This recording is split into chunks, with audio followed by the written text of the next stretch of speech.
Google, Yahoo, what's app یا جناب imo کھول کر مجھے کوئی سال ثواب کرے گا، یا قرآن پڑھنا آتا ہوگا تو ثواب پہنچائے گا، نمازی ہوگا تو میرے لیے دعا کرے گا، میں نے اس کو سخاوت کی عادت ڈالی ہوگی تو صدقہ خیرات کر کے میرے لیے صدقہ جاریہ کا باعث بنے گا۔ فیصلہ آفتا ہے، یہ ارلی سٹیج میں فیصلہ کر لیجئے کہ اپنے بچے کو کس لائن پہ لگانا ہے، کیونکہ ہم سب نے دنیا سے جانا ہے۔ نیک اولاد چھوڑ کر جاؤ گے تو وہ قبر میں صدقہ جاریہ کا باعث بنے گی۔ اور ایک بات اور یاد رکھیے، بچہ نیک پتہ کیسے بنے گا؟ جب ہم نیک بنیں گے۔ بچے کا سب سے پہلی انسپریشن اس کے والدین ہیں۔ وہ باپ کو دیکھتا ہے میرا باپ نمازی ہے کہ نہیں، باپ کہے میں صرف جمعے کی نماز پڑھوں، بچہ 5 وقت کا نمازی بن جائے، ایسا مشکل ہے۔ ماں کہے میں بے پردہ گھوموں، میری بچی کے پا پردہ ہو جائے، ایسا بہت مشکل ہے۔ آپ کو اپنے آپ کو تبدیل کرنا ہوگا، اپنی بری عادتیں چھوڑنی ہوں گی، انشاءاللہ بچہ اس کو دیکھ کر نیک بننا شروع ہو جائے گا۔ دنیا میں کوئی بندہ بڑی ڈگری ہولڈر ہو جائے نا، بڑا افسر بن جائے، بڑے جناب اس کے پاس یوں سمجھیے کہ ڈپلومے ہوں، ہم نے دیکھا ہے کہ اب ماں باپ اس سے ڈر کے بات کرتے ہیں کہ بچے کو برا نہ لگ جائے، بڑا افسر ہے، بہت پڑھا لکھا ہے، بڑا ڈگری ہولڈر ہے۔ مگر سچ بتاؤں کہ جب کسی کا بیٹا عالم بن جاتا ہے نا، مفتی بن جاتا ہے نا، تو اب وہ بیٹا ڈرتا ہے کہ کہیں ماں باپ کو برا نہ لگ جائے، کیونکہ اس کو شریعت نے بتایا ہے کہ ماں باپ کو اف نہ کہنا، ماں باپ کو تکلیف نہ دینا، ان کی دل آزاری نہ کرنا۔ اس کے دل میں تو ہر وقت یہ خوف رہتا ہے کہ کہیں میرے ماں باپ مجھ سے ناراض نہ ہو جائیں، کیونکہ حدیث پاک اس نے پڑھی ہوتی ہے یا سنی ہوتی ہے کہ جس کا مضمون ہے جس سے اس کے ماں باپ راضی اس سے اس کا رب راضی، جس سے اس کے ماں باپ ناراض اس سے اس کا رب ناراض۔ بدقسمتی سے ہم نے یہ بھی دیکھا کہ کئی ماں باپ اپنے بچوں کو دین کی طرف جانے سے روکتے ہیں، اور کچھ عرصے کے بعد ہم دیکھتے ہیں کہ وہ سر پکڑ کے بیٹھے ہوتے ہیں کہ بچہ ہاتھ سے چلا گیا۔ یاد رکھیے ہم نے نارملی دیکھا ہے، میجورٹی کی بات کر رہا ہوں، سب کی نہیں، کوئی ناراض نہ ہو جائے۔ میں ہر ٹاپک پر بہت دیر تک گفتگو کر سکتا ہوں، لیکن ظاہر ہے کہ مجھے ایک وقت کے اندر اپنا بیان کمپلیٹ کرنا ہے۔ میں بہت مختصر بات کر کے آگے بڑھ جاؤں گا۔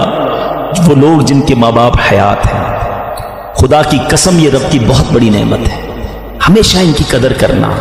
ماں باپ کا جو فرما بردار ہے وہ دنیا میں بھی کامیاب ہے اور آخرت میں بھی کامیاب ہے۔ ایک حدیث کا مضمون ہے، جس سے ماں باپ راضی اس سے اس کا رب راضی، جس کے ماں باپ اس سے ناراض اس سے اس کا رب ناراض۔ یاد رکھنا میرے بھائیوں، وہ میرے نوجوانوں جن کے ماں باپ حیات ہیں، ان کی قدر کرو، ان کی دعائیں لو۔ خدا کی قسم اس کو کامیابی سے کوئی نہیں روک سکتا جس کے ساتھ ماں باپ کی دعائیں ہیں، اور اس شخص کو بربادی سے کوئی نہیں روک سکتا جس کے ماں باپ اس سے ناراض ہے۔ دنیا میں اور بہت سارے گناہ ہیں، ہر گناہ کی سزا، اس کا رزلٹ، اس کا عذاب جو ہے وہ بندے کو مرنے کے بعد پتہ چلتا ہے، مگر ماں باپ کی نافرمانی وہ گناہ ہے کہ جس کا عذاب بندے کو دنیا میں دکھایا جاتا ہے۔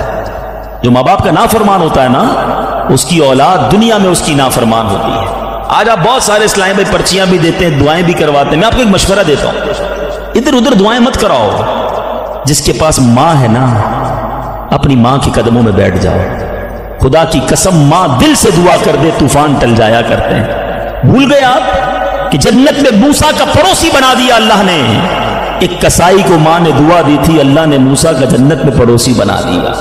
کہ نبی پاک علیہ السلام فرماتے ہیں، حضرت عبداللہ ابن زبیر رضی اللہ عنہ سے روایت ہے کہ جو ماہ رجب میں کسی مسلمان کی پریشانی دور کرے، اللہ عز و جل اس کو جنت میں ایسا محل عطا فرمائے گا جو حد نظر تک وسیع ہوگا۔ تم رجب کا اکرام کرو، اللہ کریم 1000 کرامتوں کے ساتھ تمہارا اکرام فرمائے گا۔ اللہ کرے کہ ہماری کوئی نماز قضا نہ ہو، ہم اس پہ نفلی روزے رکھیں، اس پہ درود پاک کی کثرت کریں، استغفار کی کثرت کریں۔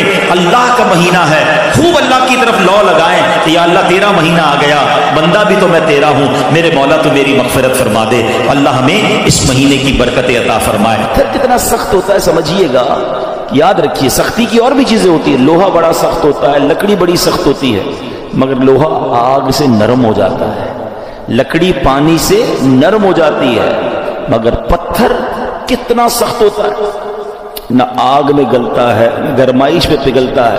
ہتھوڑے مار مار کے اس کا برادہ تو کر سکتے ہیں، چورا چورا کر سکتے ہیں، مگر نرم نہیں کر سکتے۔ تو قرآن نے مثال کیا دی کہ دل پتھر سے سخت ہو گئے۔ اچھا پھر کہا او اشد قسوہ، پتھر سے بھی زیادہ سخت ہو گئے۔ اللہ اکبر، ان دلوں کا عالم کیا ہوگا کہ جن کو قرآن کہہ رہا ہے کہ تمہارے دل پتھر جیسے سخت، بلکہ اس سے بھی زیادہ سخت ہو گئے۔ اللہ اکبر. اے میرے پیارے اسلامی، حالانکہ پتھر کی ایک اور تعریف قرآن خود آگے بیان فرما رہا ہے. وَإِنَّ مِنَ الْحِجَارَةِ لَمَا يَتَفَجَّرُ مِنْهُ الْأَنْهَارُ، پتھر میں تو کچھ وہ ہیں جن سے ندیاں بہتی ہیں. وَإِنَّ مِنْهَا لَمَا يَشَّقَّقُ فَيَخْرُجُ مِنْهُ الْمَاءُ